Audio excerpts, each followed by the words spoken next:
Hello folks and welcome back to another movie recommendation. And seeing that we've had another Terminator movie come out, I thought now would be the best time to look back on all the previous films in the franchise, as well as talk about the latest one at this time, which is Terminator Genisys. The Terminator series are pretty much Arnold Schwarzenegger's flagship series, and the first two Terminator films are undeniable classics, some would say masterpieces of sci-fi and action cinema, and I personally would have to agree with that. So let's start where it all began with the 1984 classic, The Terminator. In the future, a war between humans and murderous machines is being fought. The machines are fighting a losing battle as the human resistance, led by a man named John Connor, is winning the war. So the computer defense system called Skynet, which controls the machines, devises a plan to win the war before it begins. Arnold Schwarzenegger is the Terminator, an android sent back in time by Skynet to 1984 Los Angeles to kill Sarah Connor, the mother of the resistance leader John Connor. However, the resistance has been notified of Skynet's plan and have decided to send back their toughest soldier, Kyle Reese, to protect Sarah from the deadly cyborg assassin. The future of humanity now depends on their survival. Terminator is one of my favorite sci-fi action films, and for many reasons. For a start, we have a great cast with Arnold Schwarzenegger as a title character. The Terminator was a role that Arnold was simply destined to play because you can just believe he is a machine, and everything from his movement and lack of emotion just makes it all the more believable. Interestingly, there were two other actors who were originally slated to play the Terminator. O.J. Simpson was considered at one point, and then Lance Henriksen was seriously considered. So much, in fact, that there's a painting by the director of the film, James Cameron, which has Lance as the Terminator. But ultimately, it never happened, as James Cameron thought Arnold was the best choice for the character. But Lance Henriksen is still in the movie as one of the police officers. Then we have Linda Hamilton as Sarah Connor, who seems like your everyday young lady who is just trying to make a living and is seemingly uncertain of her future, and is totally oblivious to the horrors that are about to come her way. Linda portrays this character really well, and you believe her in the role because it's so honest. And towards the end of the film, she realizes that she needs to toughen up, in which she does. And last but not least, we have Michael Biehn as Kyle Reese, the soldier sent back in time to protect Sarah. Michael Biehn is an actor that sadly was never given enough credit. To those who recognize him, he is considered a legend, but Hollywood never really gave him a chance to headline and become a major star. But anyways, Michael Biehn does a fantastic job playing Reese, a character who comes from a world full of death, darkness and despair. And when he arrives in LA in 1984, he acts pretty much how you would expect him to in a civilized world. Uncertain, nervous and on the edge. He basically doesn't trust anyone but himself, and is there to follow his mission to protect Sarah.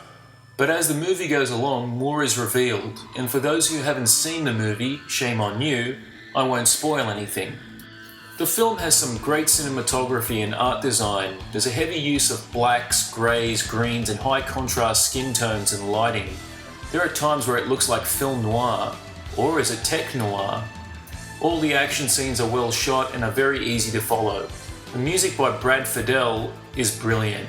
It's a synthesizer score that perfectly fits into the film's subject matter. The opening theme song is also suggested to be the heartbeat of a machine.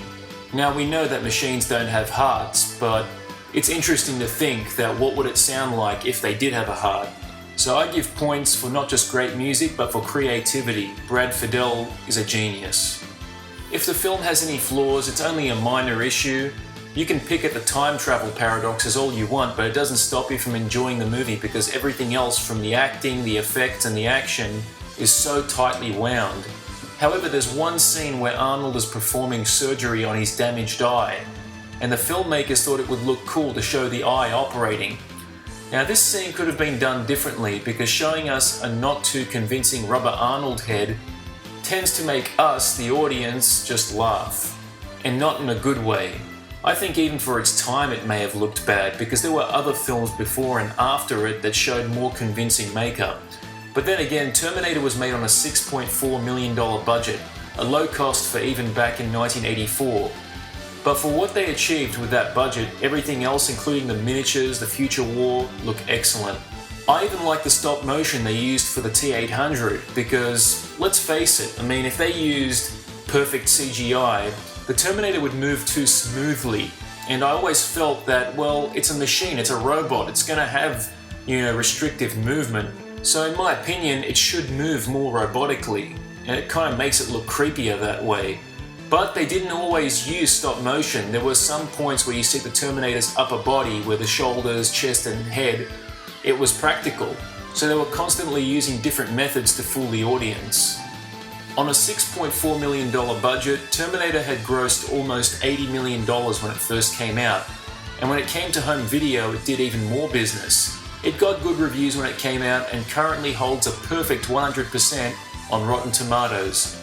And in my opinion, it deserves it.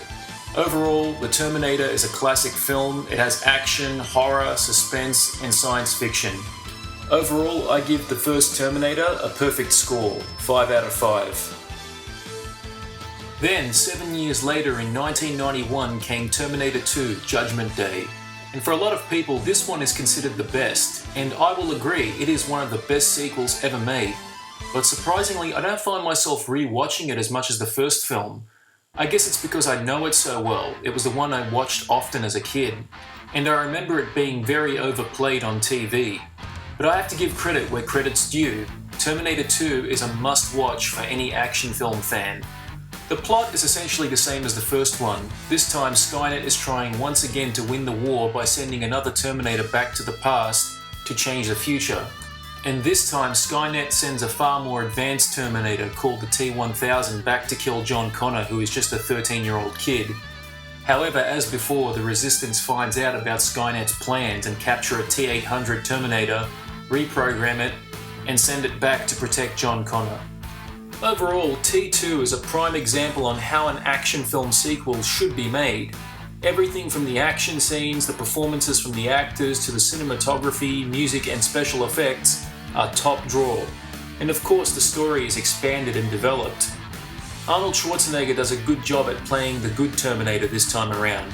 He acts more like a father figure for John Connor, and seeing the interactions between the two of them is a joy. And through that, the Terminator learns the value of human life, making their father and son relationship all the more engaging.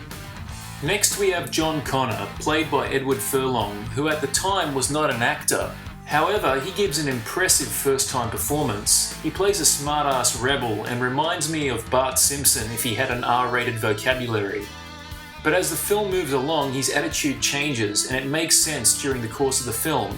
And it also makes John likeable and not just some annoying punk kid that makes you want to tell him to just shut up. It's very rare to see that in movies. Then we have Linda Hamilton returning as Sarah Connor, and she is great in this film. She is now a tough and capable character who's not to be messed with, but at the same time, she's kind of crazy and conflicted. But again, it makes sense because if you've seen the shit that she went through in the first film, you can understand why she is how she is. Next we have Robert Patrick, who plays the T-1000, a deadly liquid metal shape-shifting Terminator. Robert Patrick was an excellent choice for this character because he looks deceivingly friendly at first, but then explodes with deadly force and with a death stare that still creeps me out to this day. The way he uses his shape-shifting abilities is amazing. The scene at the hospital gets me every time. And finally we have Joe Morton, who plays Miles Dyson, the creator of Skynet. Joe Morton does a good job at playing the wholesome family man who is obsessed with his work on building Skynet. Although his intentions are good, he is oblivious as to what will happen once Skynet becomes self-aware. As I mentioned before, T2 is a prime example on how an action movie sequel should be done.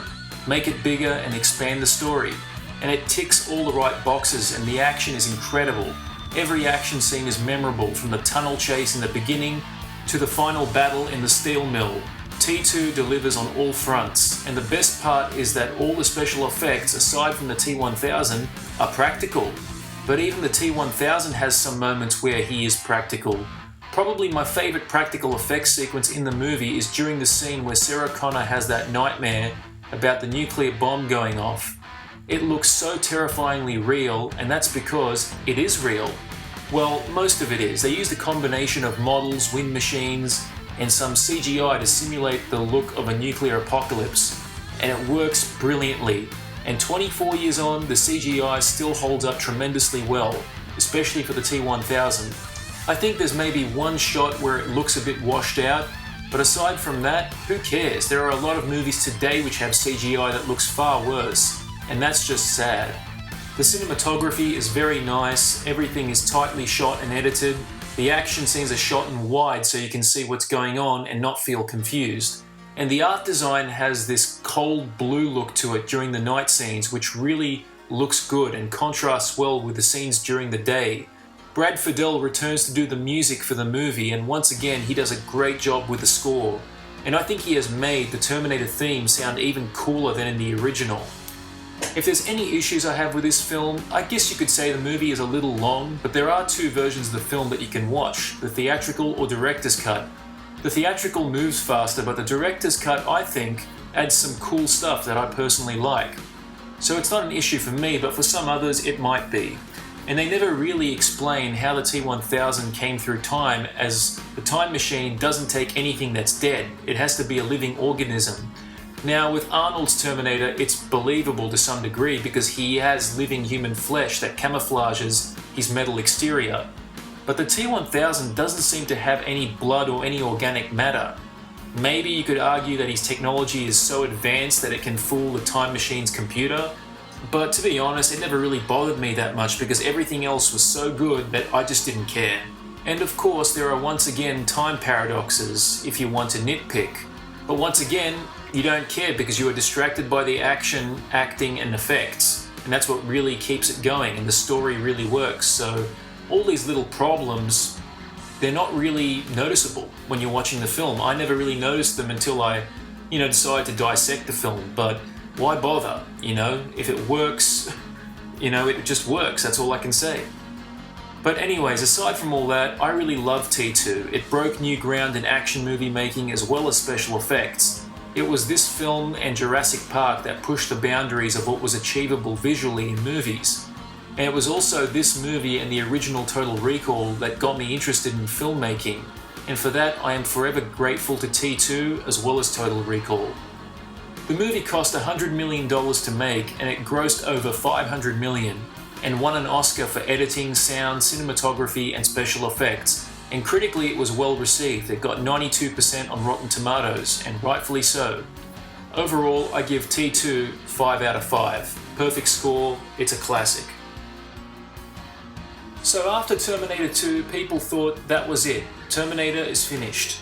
But as always in Hollywood, money talks and bullshit walks. 12 years later, in 2003, Terminator 3 Rise of the Machines hit theaters.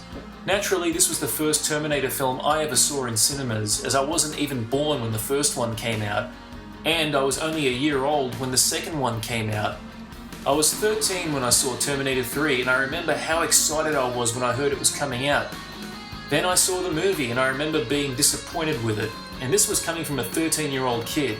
And at that age, you tend not to notice the finer details in films, like the acting, story, etc. But I did know one thing: on an emotional level, I felt disconnected with Terminator 3. The plot is, well, essentially the same as Terminator 2. Two Terminators are sent back through time, one to kill and one to protect John Connor once again.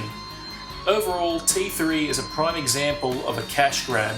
It doesn't do anything new with the franchise, it just repeats the same thing as the previous film, almost beat for beat in fact. And it doesn't help that it's not directed by James Cameron, who wrote and directed the first two films.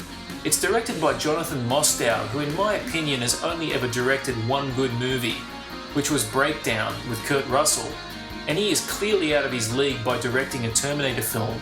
T3 definitely lacks the finesse and professionalism that James Cameron brought to the first two.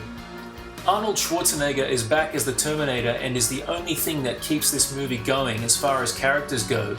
He is less of a father figure in this one, but it seems that his intelligence is better explored in this film, and he has some interesting abilities that we previously thought he couldn't do or did not have. I love the scenes where he plays with John Connor's emotions when Connor is refusing to accept his future. Speaking of John Connor, in this movie he is sadly not played by Edward Furlong, and I believe it was because he was having drug problems at the time. but instead we got Nick Stahl filling in his shoes. And to be honest, he just isn't effective as John Connor at all. I find him to be a little too whiny. I know they're trying to play up the aspect of John not wanting to accept his future as the human resistance leader anymore, but honestly, after all the training he's had and all the stuff he has seen, you'd think he would now be able to cope with it. I think it's just that in this film, that idea is not handled well. Nick Stahl's acting isn't bad, but his portrayal as the character and how his scenes are written aren't very good. Next, we have Claire Danes playing Catherine Brewster, a woman who gets caught up in the action, and it turns out that she is John Connor's future wife-to-be. Honestly, this character was just unnecessary, and it doesn't help that Claire Danes just comes off as nagging and plain annoying. My guess is they just added her character to incorporate a love story, but it just doesn't work. T1 handled that much better. And finally, we have Kristanna Loken, who plays the evil TX, a female Terminator. But ultimately, the filmmakers and writers just added her for sex appeal. Supposedly, the TX is the most advanced machine Skynet ever built, but honestly, she isn't. In my opinion, she is limited to what she can do with her abilities. Yeah, she can imitate anything she touches, program other machines, and she has a couple of weapons built into her arm, but those weapons can damage, and she lacks the menacing appearance of the T-1000 in T2. And the T-1000 was far more threatening because it could hide in places you wouldn't expect. It could come out of the walls, the ground, you name it. But the TX doesn't have those abilities, and in the end the TX is destroyed quite easily. The action scenes are well shot, but they are unremarkable. There's only 2 action scenes that I liked. The first one with Arnold on the hook of the crane is cool, and the scene where he's holding the coffin and shooting in the graveyard is also pretty cool. But aside from that, the rest is pretty generic.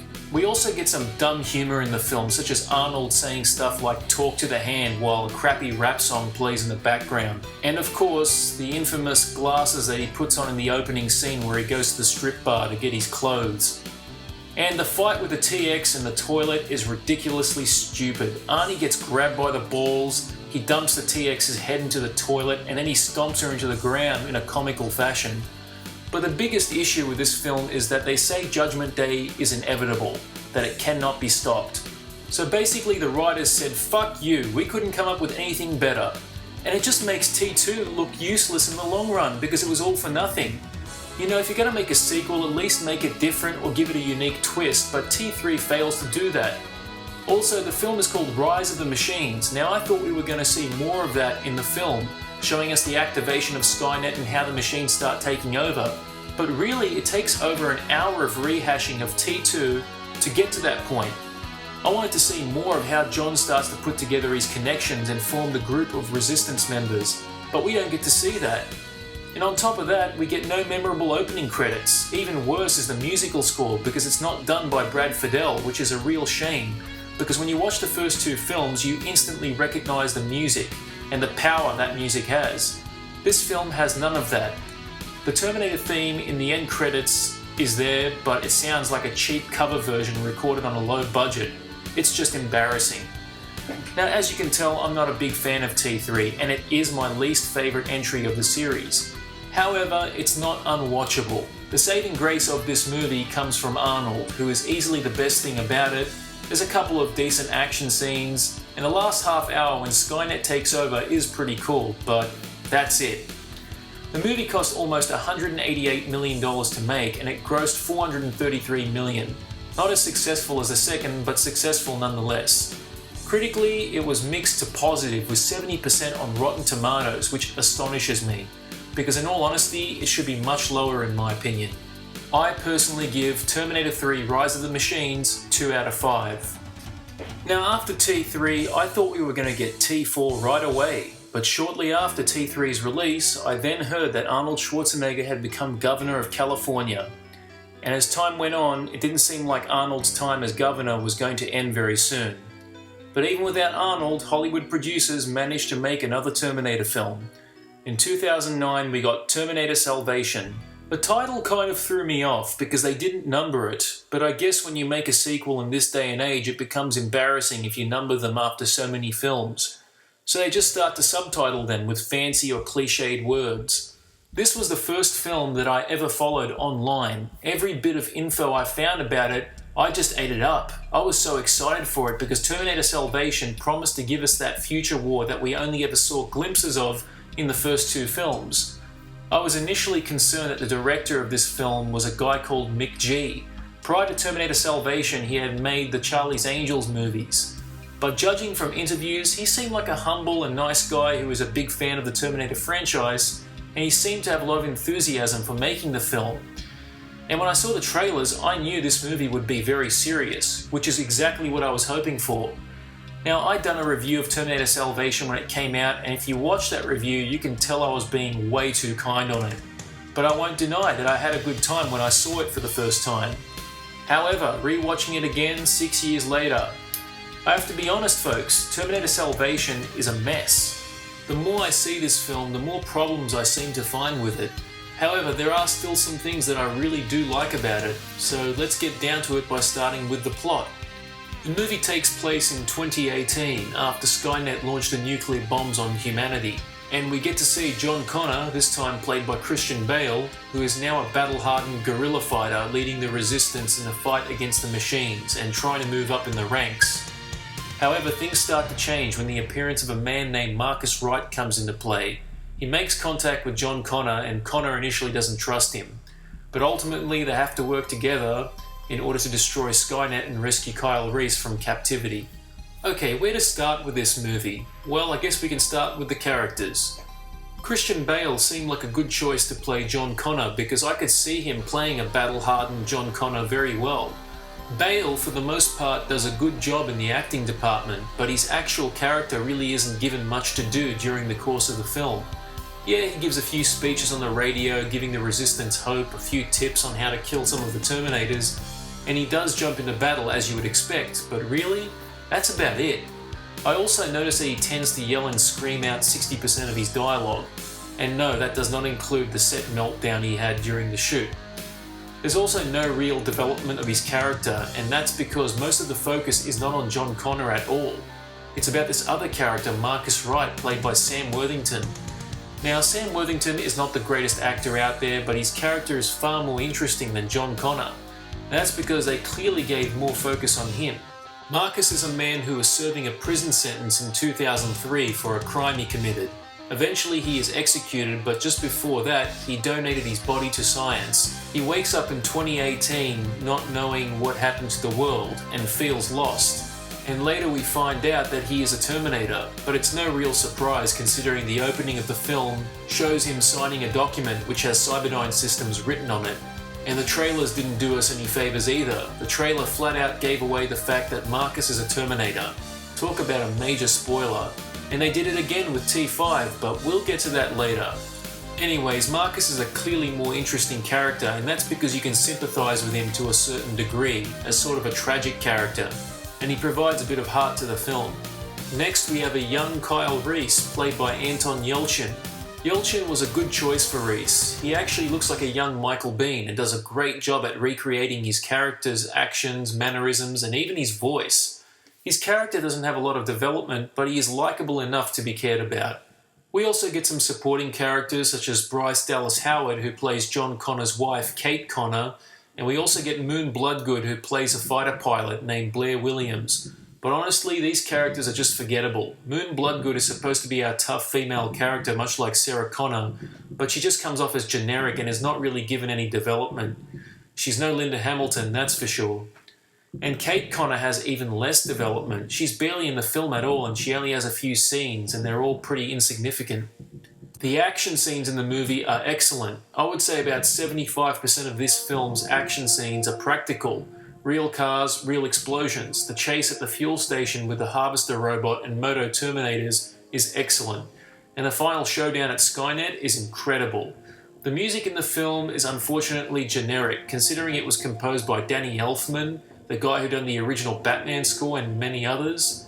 This score is just another generic Hans Zimmer clone. There is nothing really distinctive about it. There are a couple of nice cues here and there, and they did keep the opening Terminator beat, but in the end, it sounds like a crappy remix. This is a prime example of if it ain't broke, don't fix it.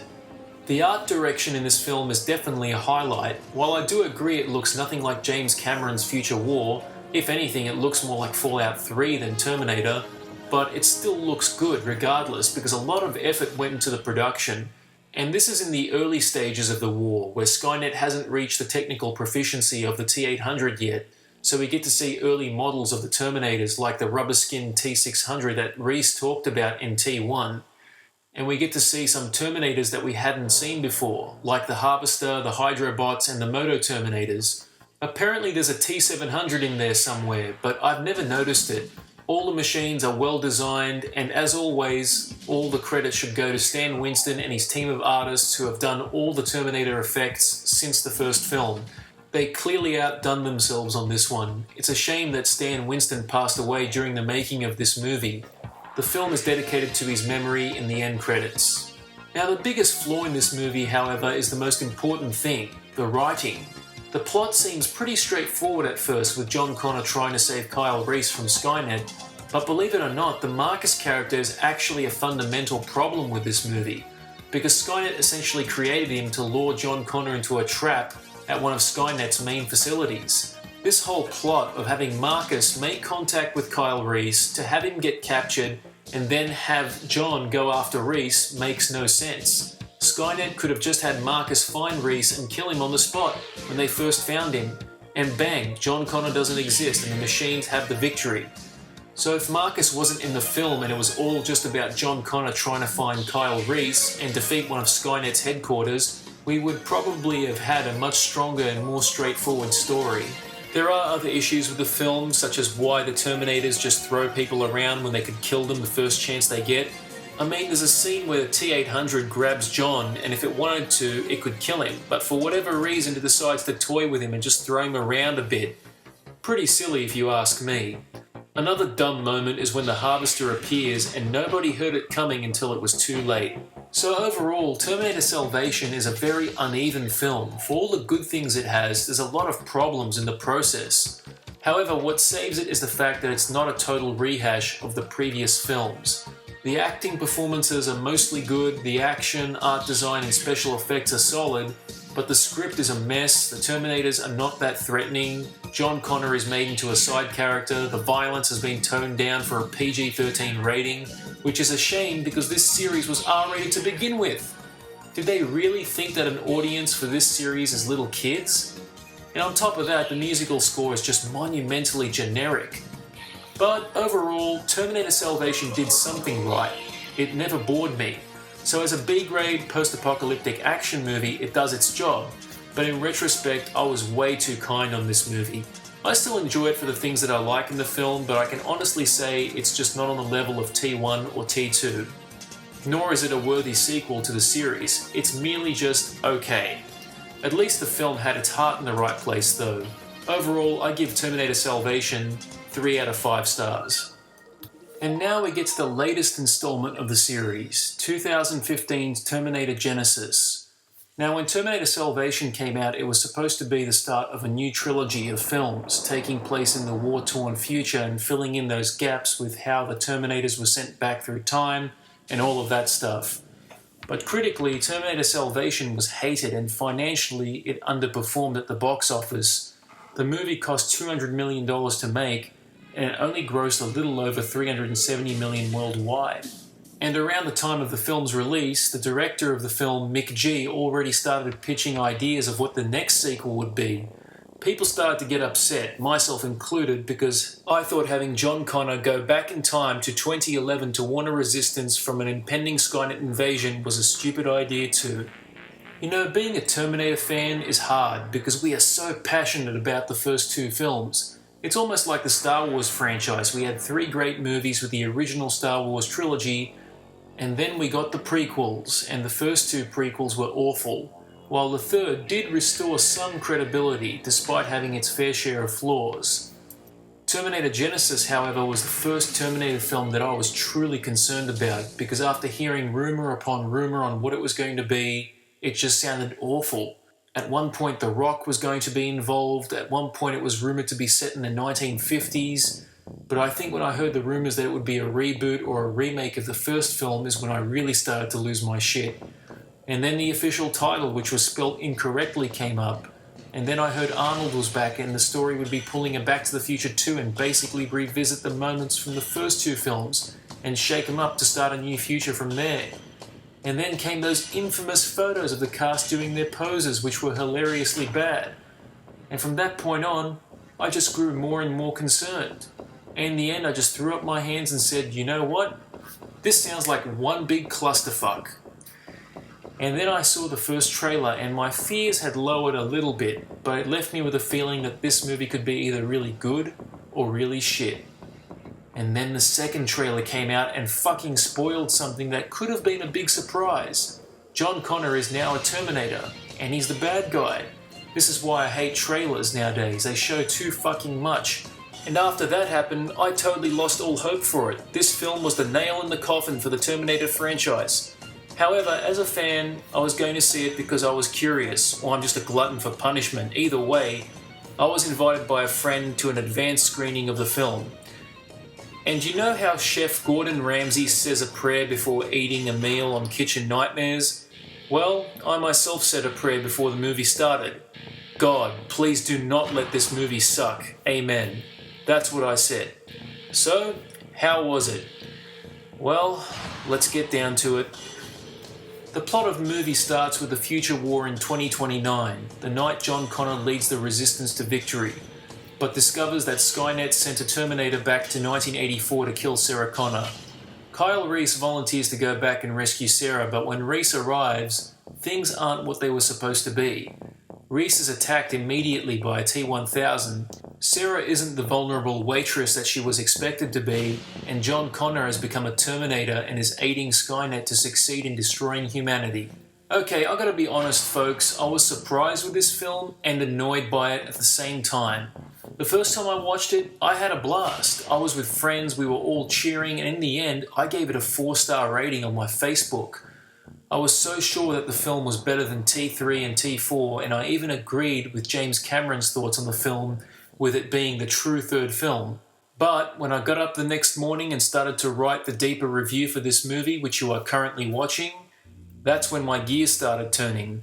I realised I had made the same mistake that I made when I saw and reviewed Terminator Salvation for the first time. I was having fanboy rush when I saw Terminator Genisys. I was just happy to see another Terminator in the cinemas after a 6-year gap, and being with a bunch of friends, we all just went in hyped and blinded by nostalgia. So I stopped writing the review and went to see Terminator 5 a second time, this time with a notepad to help me dissect it. So, let's get down to it, shall we? This is my brutally honest review of Terminator 5, aka Terminator Genisys, whatever.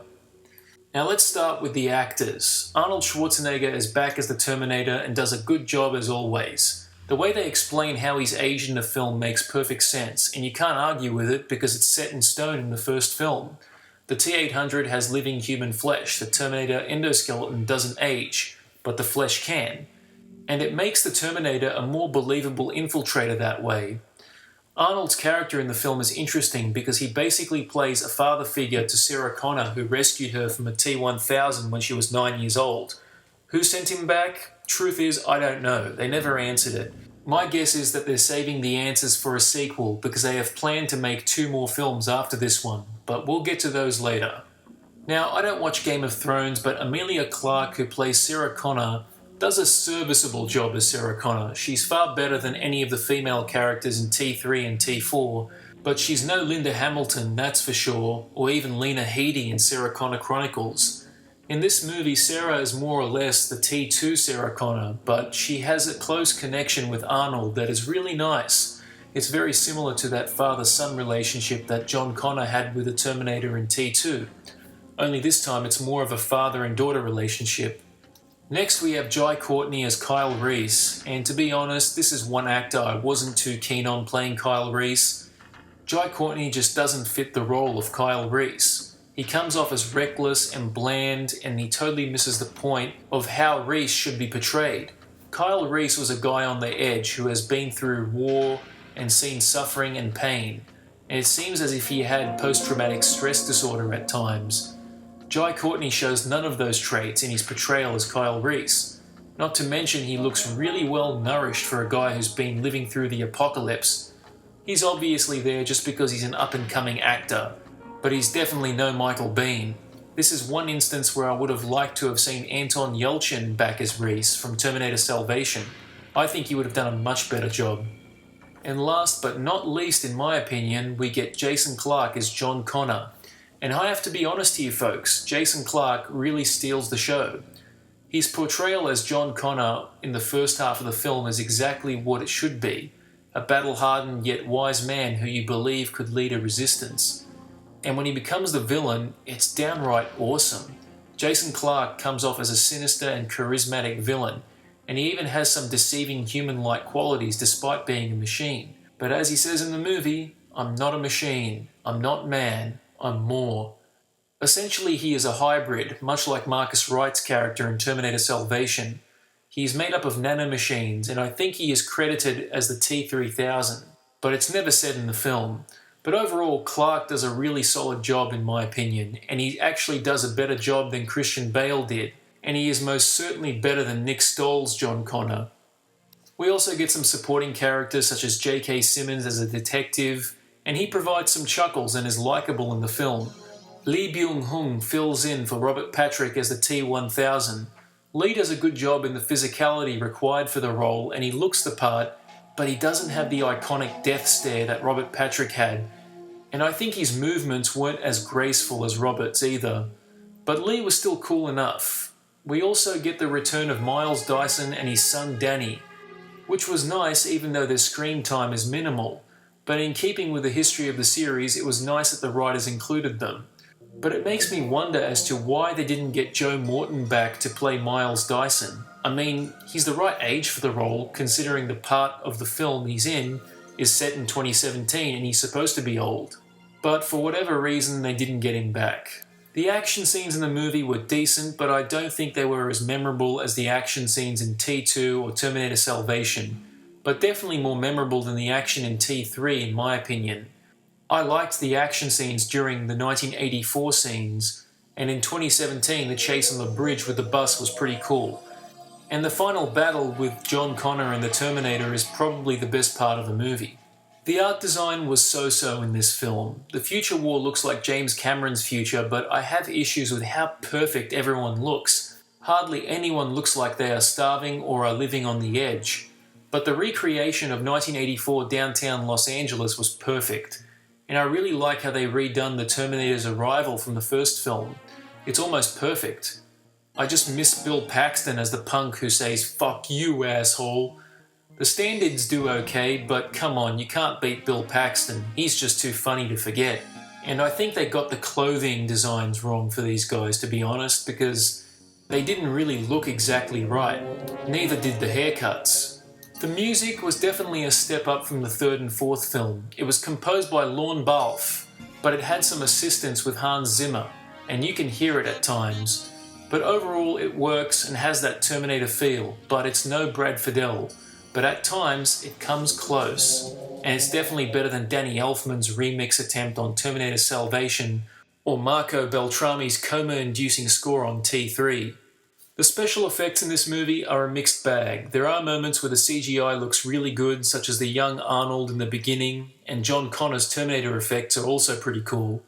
But then there's some pathetically average CGI that looks like a PS3 game cutscene. A good example of that is during some of the T-1000 effects and the helicopter chase. And overall it makes me wonder, why is it that a movie in 2015 that cost over $150 million to make has uneven special effects? The T-1000 effects in T2 looked much better, and I think it's because it wasn't entirely CGI. James Cameron only used CGI for the T-1000 when necessary. In other words, if it cannot be done practically, that's when CGI can help. Most of the effects in T2 were practical, in other words, real special effects. They were on set. For those of you who don't know what they are, that's what they are. They are in-camera, real special effects. So overall, I liked some of the performances, the action, the music, the direction of the story, and the humour in this film. While admittedly goofy, it did not bother me as much as the third film. I guess it's because there's actual jokes within the humour, it's not just like a goofy line here and there. Granted, there are some of those, but I'll get to that in a little bit. but overall, the humour worked for the most part.